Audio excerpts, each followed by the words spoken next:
साथियों, आप सभी का स्वागत है। आप देख रहे हैं 7-Eleven स्टडी यूट्यूब चैनल। जैसा कि आपको पता है कि हम जो कि पटवार सीधी भर्ती 2021 में हुई थी, उसमें दो दो दिन एग्ज़ाम हुए थे, 4 शिफ्टों में एग्ज़ाम हुए थे, जो कि अपने जो 23 अक्टूबर को हुआ था वो दोनों शिफ्ट के पेपर अपन सॉल्व कर चुके हैं। और आज जो 24 अक्टूबर को फर्स्ट शिफ्ट यानी मॉर्निंग वाले शिफ्ट में जो एग्ज़ाम हुआ था 104C वाला यानी थर्ड शिफ्ट वाला जिसकी बात करते हैं अपन, तो उसके पेपर में जो भी राजस्थान जीके के जो सवाल पूछे गए थे उन क्वेश्चनों को अपन हल करने वाले हैं। और इसके अलावा मैंने अपने चैनल के ऊपर आरपीएससी के जो पुराने प्रश्न पत्र हैं उनका भी हल करवा रखा है और आरएससी बोर्ड के भी पुराने प्रश्नों को हल करवा रखा है। इसके अलावा आपको नेशनल करंट अफेयर भी मिल जाएगा, राजस्थान करंट अफेयर भी मिल जाएगा, तो आप जाके लिस्ट देख सकते हो।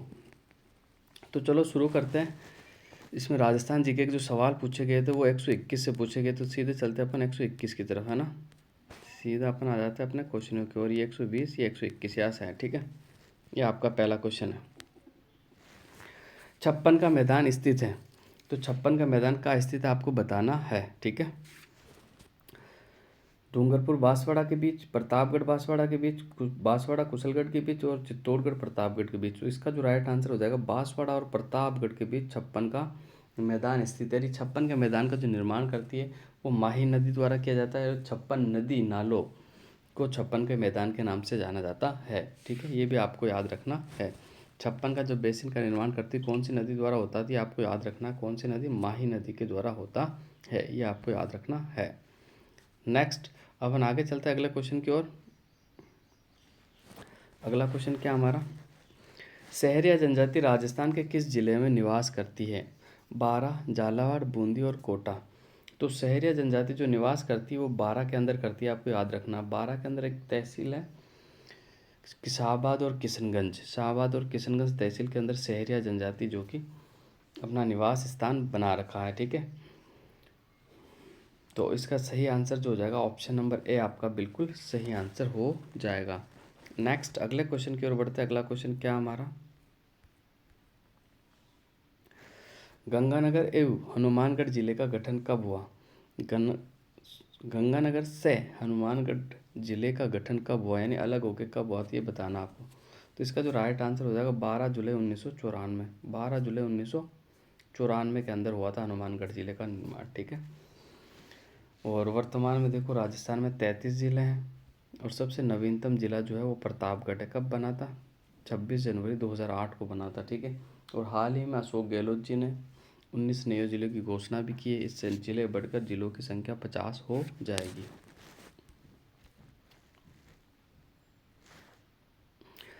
निम्न में से कौन सा कच्छावा शासक मेणाओं को हराकर आमेर को अपनी राजधानी बनाया था? तो इसका जो राइट आंसर हो जाएगा कोकिल देव, यानी आमेर को सर्वप्रथम राजधानी बनाने वाला जो जयपुर का शासक था वो कोकिल देव था। कहीं कहीं इसका नाम काकिल देव भी मिलता, आपको तो कंफ्यूज नहीं होना, ठीक है। और सबसे पहले ने मेणाओं को हराकर आमेर को अपनी राजधानी बनाया था, ठीक है, 1207 ईस्वी में। ये भी आपको याद रखना। अगला क्वेश्चन की ओर बढ़ते हैं। अगला क्वेश्चन क्या हमारा, bench of Rajasthan high court is situated at the which of following place, यानी राजस्थान उच्च न्यायालय की जो पीठ बेंच है निम्न में से कहाँ स्थित आपको बताना है। तो इसका जो राइट आंसर हो जाएगा अपना बिल्कुल ऑप्शन नंबर सी, जयपुर में स्थित है। कहाँ स्थित है? जयपुर में स्थित है। इसकी जो शुरुआत हुई थी 1977 से है, आप याद रखना, ठीक है। इसके अलावा हाई कोर्ट अपना जो मुख्य पीठ है वो जोधपुर के अंदर है, ठीक है। इसकी जो स्थापना हुई थी 29 अगस्त 1949 को, ये भी आपको याद रखना। प्रथम जो न्यायाधीश है वो के वर्मा थे। वर्तमान के अंदर जो 41वें न्यायाधीश बनने वाले हैं वो ऑगस्टिन मसीहा बनने वाले, ये भी आपको याद रखना है।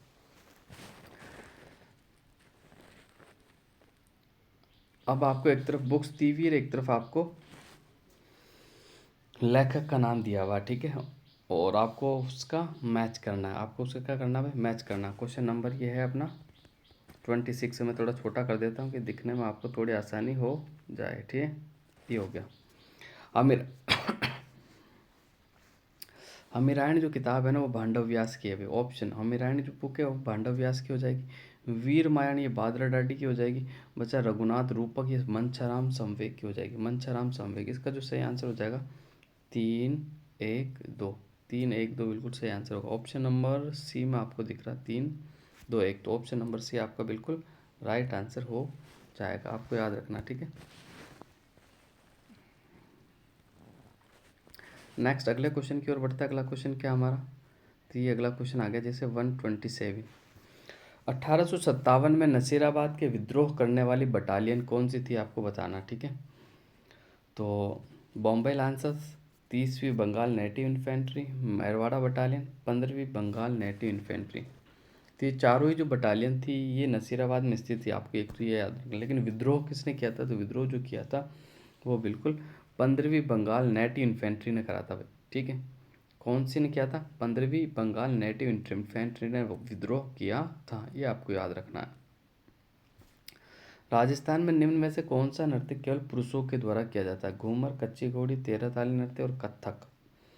तो 128 का जो बिल्कुल राइट आंसर हो जाएगा कच्ची घोड़ी जो नृत्य है ना, केवल पुरुष प्रधान नृत्य है, केवल पुरुषों द्वारा किया जाता है, ठीक है। घूमर भी महिलाएं करती, तेरह ताली भी महिलाएं करती, कथक में भी महिलाएं। तो केवल कच्ची घोड़ी जो नृत्य है ना ये उसे विवाह के अवसर पर किया जाता है। और इसमें कमर के अंदर एक घोड़ी बांधी जाती है, फिर दो चार लोग होते हैं, दो सामने से आते हैं, दो इधर से जाते हैं, तो इस तरह ये नृत्य किया जाता है कच्ची घोड़ी नृत्य। ये विशेषकर जैसे शेखावटी क्षेत्र का प्रसिद्ध है, आपको याद रखना है। घूमर जो कि राजस्थान का लोक नृत्य है, इसे राजस्थान की आत्मा भी कहा जाता है। तेरह ताली की नृत्य कर लो तो ये रामदेव जी की आराधना में किया जाता है। तेरह मजीरों के साथ किया जाता है, बैठकर किया जाता है, ठीक है। मांगे बाई इस नृत्य की प्रमुख नृत्यांगनाएं, आपको याद रखना है। नेक्स्ट आगे चलते हैं अगले क्वेश्चन की ओर। कौन सा युग्म असंगत है, अर्थूणा मंदिर बाड़मेर, हर्षद माता मंदिर आवानेरी दौसा, विभीषण मंदिर कैथून कोटा, हर्षनाथ मंदिर सीकर। तो इसका जो राइट आंसर हो जाएगा अपना बिल्कुल ऑप्शन नंबर ए, अर्थूणा माता बाड़मेर। अर्थूणा माता बाड़मेर में नहीं पड़ता, ये बांसवाड़ा में पड़ता है। अर्थूणा मंदिर का ये बाड़मेर में है, ये गुज्जर प्रतिहार कालीन है, ये भी आपको याद रखना है, ठीक है। तो यही असंगत है, बाकी सब संगत है। हर्षद माता का मंदिर आवानेरी दौसा में पड़ता ही, विभीषण जी मंदिर कैथून कोटा में पड़ता है, हर्षनाथ मंदिर ये सीकर में पड़ता है, ठीक है। आभानेरी दोसा वाला है ना, ये भी महामारू शैली में निर्मित मंदिर, ये कई बार एग्जाम में पूछा, प्रतिहार कालीन महामारू शैली में निर्मित है। नेक्स्ट अगले क्वेश्चन की ओर बढ़ते हैं। 130 क्वेश्चन क्या हमारा, तो 130 जो है, चौहान राजवंश निम्नलिखित शासकों को कालानुक्रम व्यवस्थित कीजिए, ठीक है। आपको व्यवस्थित करना है इसको, ठीक है।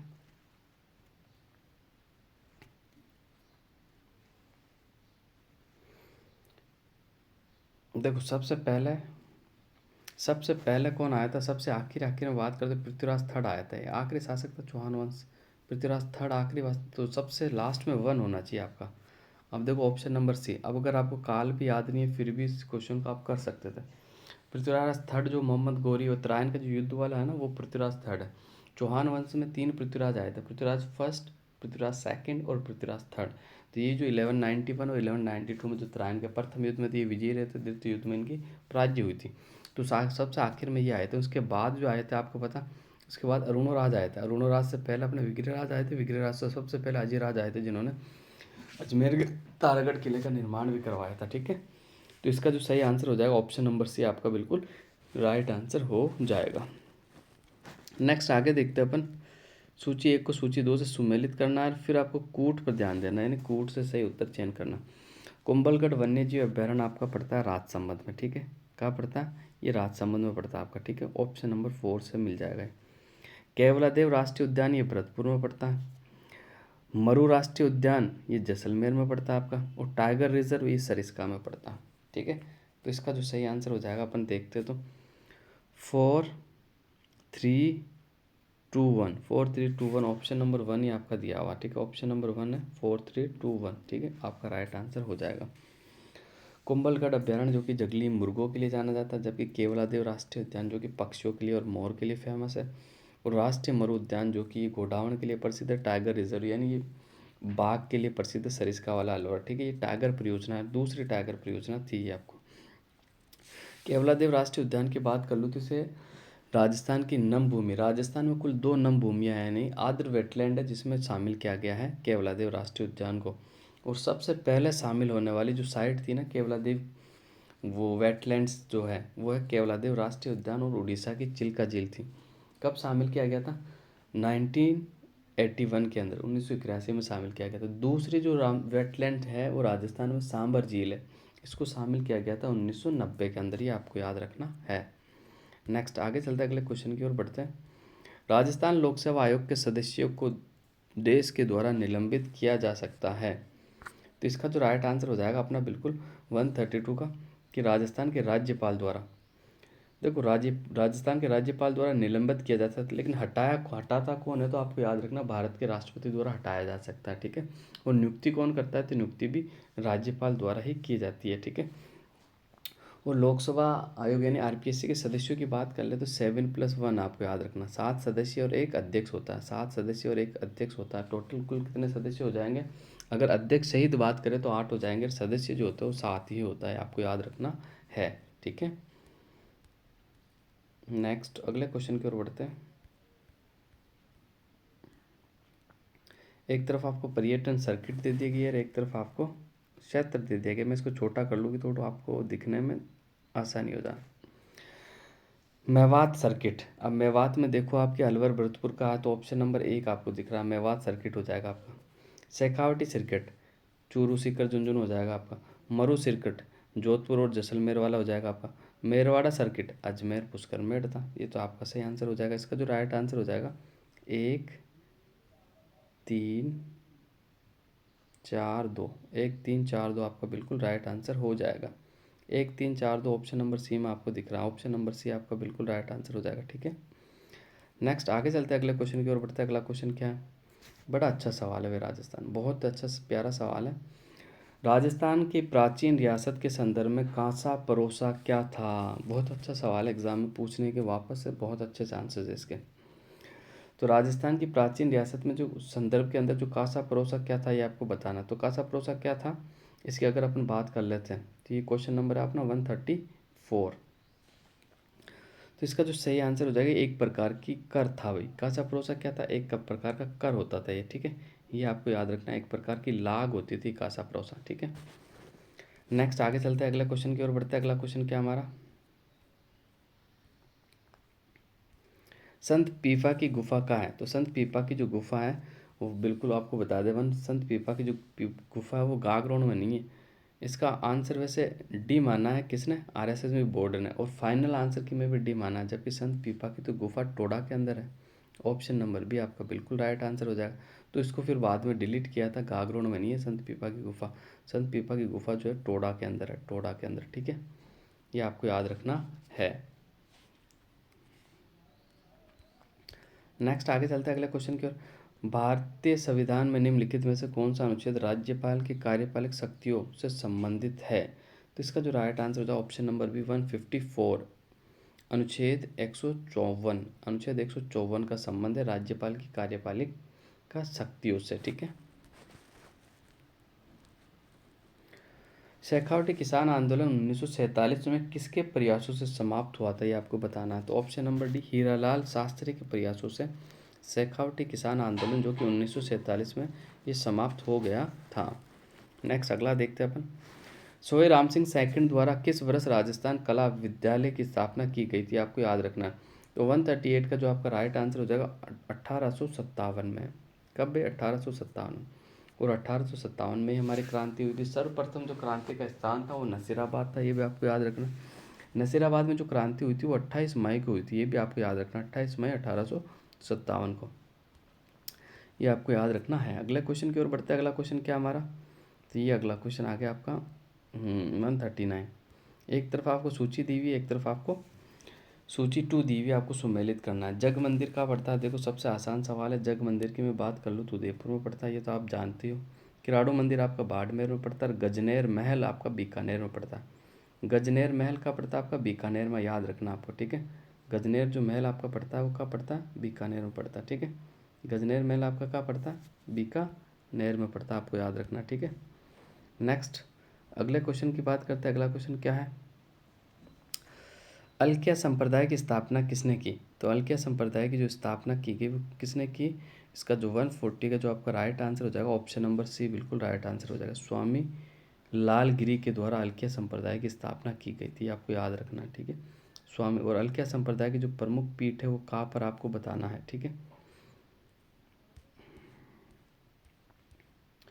अलवर जिले के जोगी जाति के लोग निम्न में से किस वाद्य यंत्र को बजाते हैं? तो आपको याद रखना है, ठीक है, कौन से वाद्य यंत्र को बजाते हैं। तो इसका जो राइट आंसर हो जाएगा बिल्कुल अपन देखते हैं ऑप्शन नंबर बी, जो बफंग होता है ना उसको बजाते हैं, ठीक है। ऑप्शन नंबर बी को फाइनल आंसर की मैं सही माना 141 का। वैसे जोगी जो होते हैं वो सारंगी बजाते हैं, लेकिन 141 का बी माना, ठीक है। तो इस क्वेश्चन को आप चेक लेना, जोगी जाति के जो लोग होते हैं ना वो वैसे सारंगी को बजाते हैं, और इसमें आंसर को बी यानी बफंग को सही माना, ठीक है, फाइनल आंसर की के अनुसार। अगला क्वेश्चन देखते हैं अपन।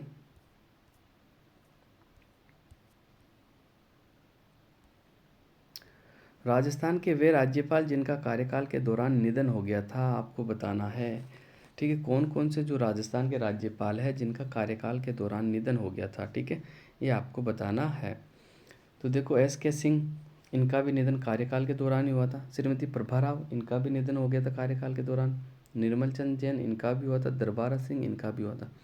राजस्थान के 4 ही राज्यपाल ऐसे हैं जिनका कार्यकाल के दौरान निधन हुआ था। चारों राज्यपाल के नाम आपको दिए हुए हैं, ये आपको रटने हैं, आगामी एग्जाम के अंदर वापस से रिपीट होगा ये, ठीक है। 3 ऐसे नाम देंगे जिनका निधन नहीं हुआ और एक नाम उनमें से इनमें से डाल देगा, फिर क्वेश्चन पूछेगा कि किनका निधन कार्यकाल के दौरान हो गया था। तो इसका जो सही आंसर हो जाएगा ऑप्शन नंबर सी, वही इन चारों का निधन कार्यकाल के दौरान हो गया था। नेक्स्ट, नागौर का बू गांव किस कलात्मक कार्य के लिए प्रसिद्ध है, ये आपको बताना है, ठीक है। तो नागौर का जो बू गांव है वो कच्ची मिट्टी के जो खिलौने होते हैं ना उसके लिए प्रसिद्ध है भाई। कच्ची मिट्टी के खिलौने बनाए जाते हैं, बड़े शानदार खिलौने बनाए जाते हैं, ठीक है। नागौर के बू गांव के अंदर इस और मिट्टी के खिलौने के कलात्मक कार्य के लिए ये प्रसिद्ध है, ये आपको याद रखना है। नेक्स्ट आगे चलते हैं। निम्नलिखित वक्तव्यों पर विचार करें और फिर सही कथन का चयन करना कि राजस्थान में लोकायुक्त संस्था वर्ष 1973 में स्थापित की गई। न्यायमूर्ति ID दुआ प्रथम लोकायुक्त थे राजस्थान के। तो ये दोनों ही कथन बिल्कुल सही है, ठीक है, दोनों कथन बिल्कुल सही। कौन सा क्वेश्चन है अपना 144 की मैं बात कर लूँ तो ऑप्शन नंबर बी दोनों ही सही है, ठीक है, 1 और 2 दोनों ही सही है आपका। अगले क्वेश्चन की ओर बात करते हैं। अगला क्वेश्चन क्या हमारा, तो एक तरफ आपको संस्थाएं दी हुई है, एक स्थापना दिया हुआ, कौन सा युग्म सही है ये आपको बताना है। 147 की बात कर लेते तो 147 का देखो, राजस्थान साहित्य अकादमी की जो स्थापना हुई थी, राजस्थान साहित्य अकादमी की जो स्थापना हुई थी वो बिल्कुल 1969 में हुई थी, ये सही है, बिल्कुल 1969 में हुई थी। और हिंदी ग्रंथ अकादमी की स्थापना भी 1969 में हुई थी, ये आपको याद रखना है। तो ये युग्म सही है, बाकी सारे जो युग्म दिए हुए आपको ये सही नहीं है। अगले क्वेश्चन की बात करते हैं अपन। निम्नलिखित में से कौन सा विकल्प राजस्थान के मुख्यमंत्रियों के कार्यकाल के कालानुक्रम है।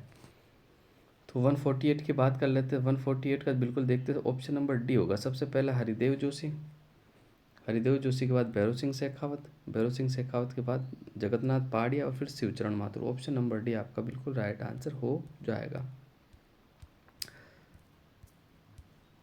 तो अगले क्वेश्चन की ओर बढ़ते हैं। अगला क्वेश्चन क्या है, ये आ गया आपका, ठीक है, 148 147। सॉरी गाइस, मैंने 146 में थोड़ी गड़बड़ कर दी है, थोड़ी सी गड़बड़ हो गई है। देखो हिंदी ग्रंथ अकादमी, वैसे इसमें सही युग्म पूछा है तो ऑप्शन नंबर ये है अपना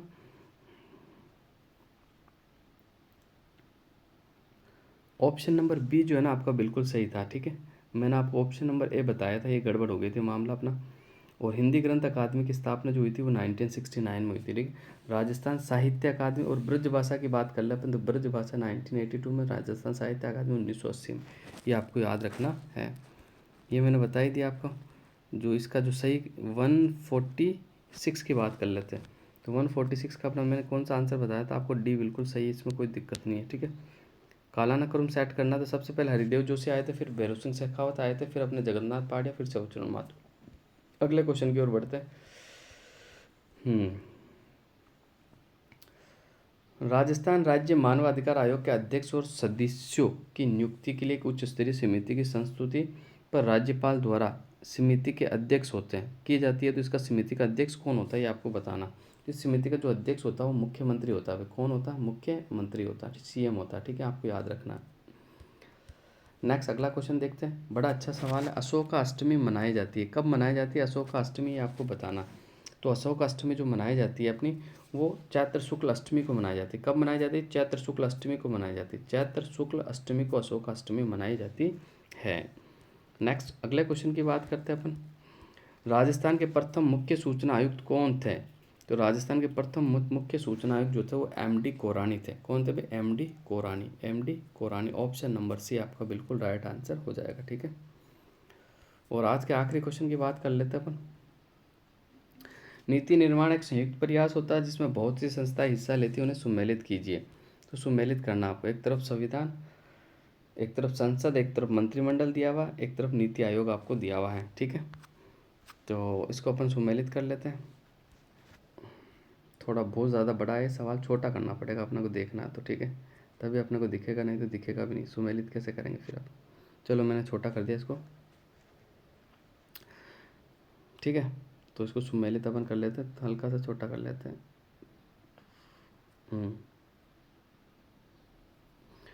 संविधान, संविधान जो होता है नीतियों का मुख्य स्रोत, और भारतीय संविधान वह प्रस्तावना और निर्देशक सिद्धांत उसका प्रेरणा स्रोत है।